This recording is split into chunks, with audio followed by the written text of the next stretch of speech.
yaitu Public Lecture From Crazy to Creativity and Obstacles. Acara ini akan dimoderatori oleh Profesor Iwan Jaya Aziz, Ph.D. Kepada Profesor Iwan, kami persilahkan.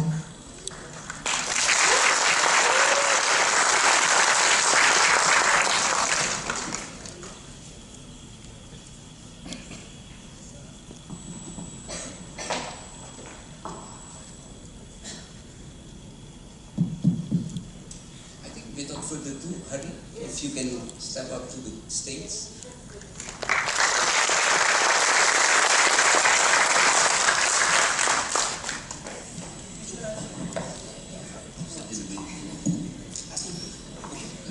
Okay, good morning friends, colleagues, and Civitas Akademi Universitas Indonesia. I think what the Dean of the FEB just mentioned make it very clear what is the session today, the events today is all about. And it is great honor for us to have the speaker for today, an old friend of mine, Hari Darsono. And I think I don't need to explain who Hari Darsono is. First of all, most of you know about him, but another thing is, this is more important, you can read behind me. So rather than sort of introducing him, let me just give a little bit background why we have today's event. I think that is more sort of things that you want to know, why all of a sudden we have this event. It goes without saying that we are entering a very, very different century. 21st century is definitely different than the 20th century. And unfortunately, there are still many things that we continue doing the same thing, using the same style, the same way of thinking, the same tools and so forth. That itself, to me, is crazy. When you have a completely different environment, a changing environment, and you are still doing the same thing, using the same technique, to me, that's crazy. Okay? So, that's the reasons why we put the title From Crazy to Creativity. Now, of course, we want to understand what is then the creativity. So to overcome that craziness, what is the creativity? And no other person that I know of, well, I met a couple of geniuses during my life, but he's definitely one of them. So no other person who is more appropriate to talk about creativity than Hari Darsono.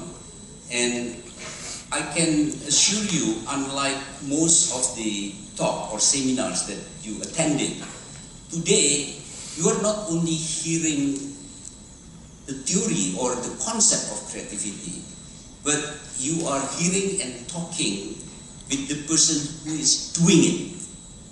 He himself is a creative person, it's a super creative.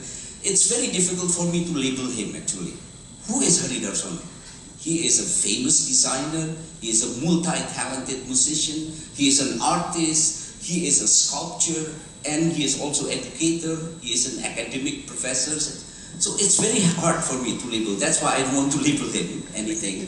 And it's better if I suggested, why don't you put your sort of short credential here behind me, and that helps me so that I don't need to explain to you who is Hari Darsono. The second unusual thing for today's event, I hope and I'm pretty sure it's going to happen, he is not going just to talk or to listen and then to interact with you. He is going to demonstrate what he is talking about by playing piano. I think all of you knows that when we talk about creativity, musical creativity is one of the most important parts of the creativity itself. And as I said earlier, he is a multi-talented musician. By the way, piano is not the only instrument that he's playing. He plays 4 or 5 musical instruments. But today, he is going to demonstrate the creativity concept by playing the piano. Now, I want to correct what the Dean FEB mentioned earlier, that today you will hear 2 speakers. No, you're not going to hear 2 speakers. You're only going to hear 1 speaker. I'm only moderator, and my friend suggested me that moderator comes from the word moderat, and moderat comes from the word modal, dengkul, dan urat. That means I cannot put all my ideas or even my thinking. So, ladies and gentlemen, friends, colleagues, without further ado, Hari Darsono. If you don't mind to sit there so that I can also watch and listen to you.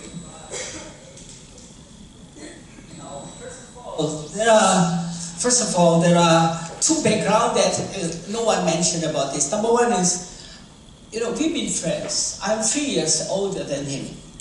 Yeah, I was born at 50 in Surabaya, but you see, we haven't met for 56 years. So I left this country in 1959, almost 1960. And I know that he used to play kasti, sort of softball.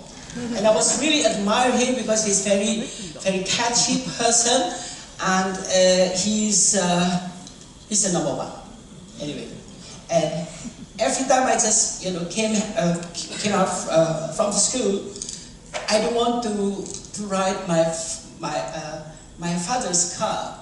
It's going to fetch me. I would rather to be fetched up by his mother's car, because I want to play piano and to have nice lunch. Some more daging, sama tempe, and that was really, really enchanting. Anyway, that is the number one background. I met him just 2 months ago, very recent, when I just came out from my church in Kuningan City. We ran small things, and when I just strolling, then and someone just called me, Hari. I said, yes. With ear to ear smell is typical of Professor Iwan. Yeah, senyumnya from ear to ear. Yeah. That's him, Harry Potter, really. And I said, hey. And then he said, yes, you are. And he said, Iwan. He doesn't know that there are so many Harry, Iwan, Iwan. One FD consists of 600 ekor Iwan and Hari. So which Iwan? I said, which Iwan? Excuse me, Iwan Aziz. I was screaming, because I met all my long-lost friends decades ago. But this living heavenly creature never met in physics. So finally, I was, all right, I came here with my wife. Okay, let me introduce myself with your wife. Then I said, okay, I knit his shoes and we talked for 3 hours. And that is the number one background. And it's just number one, the second one, the background of myself actually. This is that hasn't been mentioned. I was not supposed to live because I was aborted, digugurkan, from my mother's womb because she was seriously ill by a professor, a British professor. Lots of Pakistani, Afghan, and Indians, descent in Great Britain. And he's number one. And finally, they did aborted me, but look at me, I'm 67, I'm just in front of you. It's not easy to live, because I was born in the month of 7, and I was mute. I was so stuttered, and I couldn't focus my eyes on the blackboard. So my parents sent me to the local Chinese school. The Chinese school are very, very militant.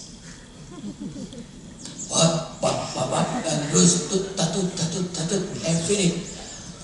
I don't want this. And this is wrong actually. That kind of high discipline school is not for hyperactivity disorder person like monster like me. I'm totally little monster, but no one could predict because I have a very good, very naive, immaculate. The face with sinless, faultlessly clean, immaculate. So I was, of course, number one is chalk thrown to my desk. Number 2, chalk. Number 3, chalk. Number 4, razor, penghapus. And the 5th one, I was thrown from the class. Bravo. My parents was crying, and I had to wait. And finally, you know what? My parents decided to put me in a very religious school. The school that pray that every Saturday they don't want to do anything. It's an Adventist. Yeah, Sabato. It's a Saturday that they are not supposed to work. The way they pray, so long. We have a guest from the Jakarta Post, Julia Surya Kusuma. Yeah, just entered. And you know, they played so long that I couldn't even wait. And then I was crawling, because everyone was closing their eyes. So I was crawling, right just underneath my teachers, I mean, a lady, Juffrouw, you see in Dutch here. Juffrouw is, you know, the first language that I used to speak is Dutch, 1950, jadul banget. And then I was there, and I just pull off her underwear. And that's number one. And then second, teacher, number two. Number three, and the fourth one, I had to be expelled. And they put me, my parents put me in the school of, you know, the Catholic school, which is very highly disciplined too. It is wrong, my dear friends. Oh, we have Professor Egil Salim, our senior. Welcome. Yeah.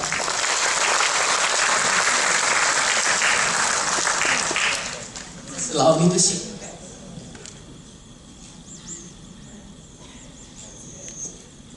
And then,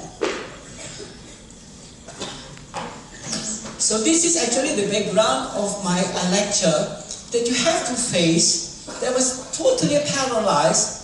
And number three, in the Catholic school, I always admit myself as a birthday boy every day. So every different class, that was really convinced that it was my birthday. So I had big hug, kiss, and present.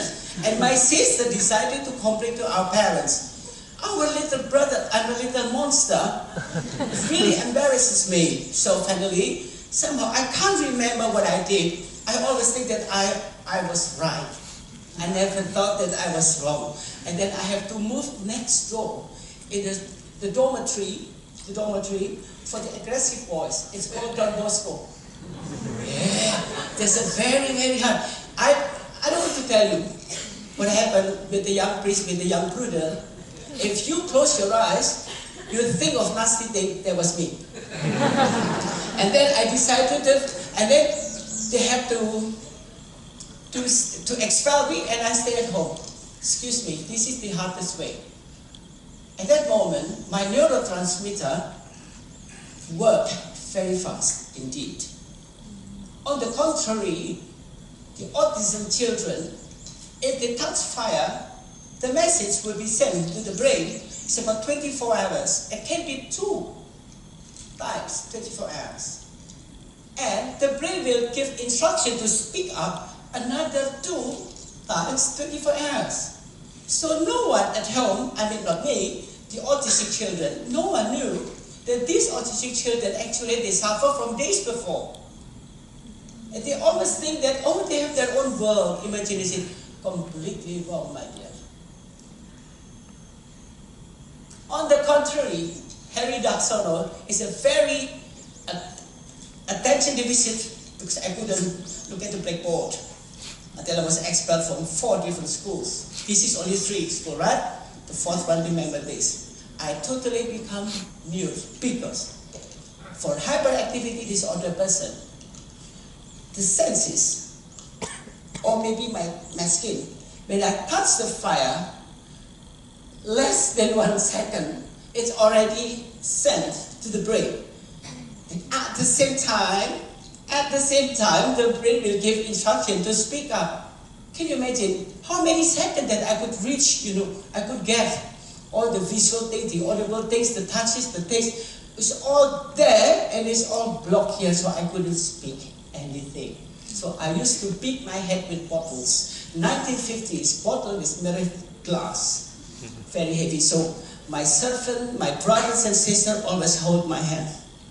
It happened every day, many times. And finally, I couldn't speak at all for 23 years. And they sent me to the school for the deaf and mutes in Jalan Bengawan, number 29. Still there. Now it's under the umbrella of Harry Darsono Foundation. I established this foundation in 1979 when I was 29. Anyway, in short, I had to follow my uncle, Ph.D. saya. He was a professor in psychiatry. He's the director of University of Erlangen. Yeah. And then he had to quit his study, finish his PhD by research in Sorbonne. So I had to be with him as his living laboratory. And he put me in the dormitory. Only 4 nights, the dormitory has to expel me. You know why? Every night, I sleep only little. Until now, I sleep only 2.5 hours a night. Until now, because I got lots of alkaline. You know alkaline? If you have 2 different batteries, one is the normal one, then one is alkaline. Alkaline can work a lot. And your mobile, your Android, your smartphone is used the technology of the human. You just recharge for an hour or 2, and you can work for a day or 2 probably. It depends the quality of your device. Anyway, so I couldn't sleep properly. So I just woke up, and my father gave me a small miniature of piano and gamelan. Do you know the sound? Ding, ding, ding, so no one can sleep. So the 4th day, they just put me out, and my father decided to rent a house. Until now, the house is still there, outskirts of Paris, in Robinson. The house is quite remote, and one to another is quite distant. Not far from Paris. Actually, it's still in Paris, but outskirts. Au banlieue, in French, we call that. I was there with 6 therapists, 2 psychiatrists and 2 psychologists. They gave me a lot of therapies, many. Not even one therapy worked well. Even the music. And my elder brother, who's been working as a professor in music in Royal Music Academy in London, in Covent Garden, and he taught me lots of music. I couldn't even stop. Always moving about, moving around all the time until now. Then I had to be mute until I continued my study in art and design college, where Kenzo, Jojo Kakamani, studying there, all the leading designers. I was there too. And my father said, don't take 1 major, take 3 at least. And I took 4. I had to channelize my hyper. That's why he said, lots of talents. But let me just express my disagree or beg to differ, Professor Iwan Aziz, that I do not believe in talents. I believe in strong will, hard-working / smart-working, because you have now with your gadget. Well, Kartini, rather than Kartini used to play only with her pen, but he would really get the fun from the very economical, very tech or maybe stingy kind of people in Europe is from Netherlands, and he could raise the fund to build this, to send Agus Salim from Riyadh, the poor guy, and also the Sukarno, to continue their study. And finally, 28th of October, they are hand in hand in this war. 1 nation, 1 language, etc. And 17 years after that, we have republics. This is our home. But then, at that moment, I was really totally by myself. My communications is only my sign languages, only 2 sign languages, this M, R, G, but very fast.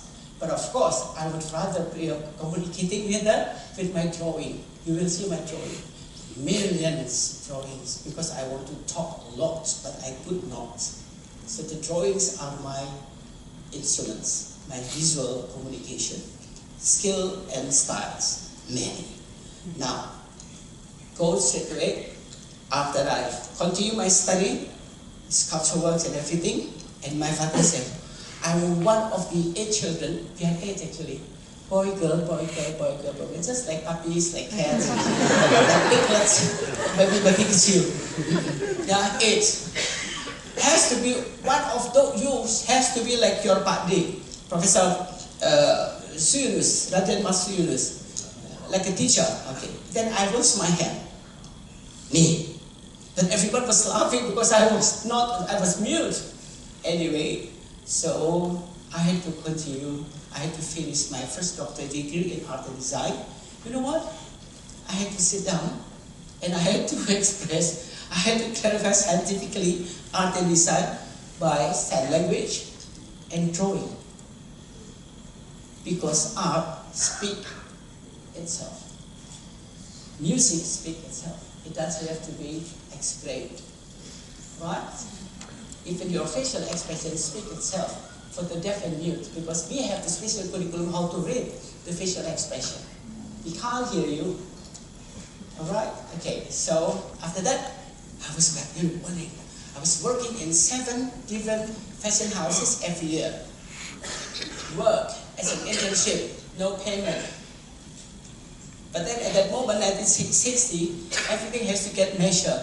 No ready to wear, like tailor here in Jakarta.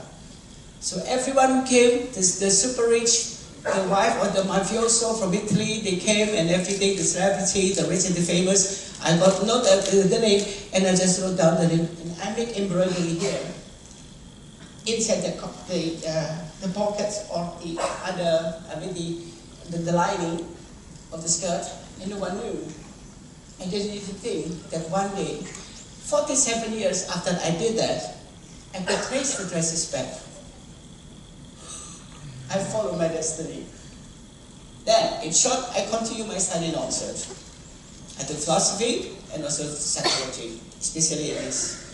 And I tried to convince the government of this republic to use my curriculum. I believe that everyone is unique, everyone is different. Even your eyebrow, left and right is different, your fingerprint. My twin grandsons is different, they are 15. I got married very young. Yeah, my wife is from Shanghai. We met in Switzerland, but my daughter is a psychiatrist. She's 42 now in Switzerland in Montreux. Anyway, so I continue my study, but I have to raise fund. I have to make money. So Bang Ali Sadikin, the former governor of Jakarta, with Madam Ibu Nani, the dentist, Buya Hamka, Nani Amin, Cici Sailan, the football of Colonel Sailan, Captain Sailan for PSSI, you know, they were introducing me as an haute couturier, the first one, Praja di Busana, because you know, haute couture in French is very hard to pronounce. So I just got this term from the Sanskrit Adi Busana, but actually couture is not Busana. Anyway, here we are. So that is the background. Can you imagine the difficulty that I had to commit suicide 4 times? If you come and join the museum tour, I have several museum tours. One museum takes you about 3.5 hours. And now, this is me. I've been working as a lecturer in 14 universities in Seoul, Daegu, Achan City, Shenzhen, also in Beijing.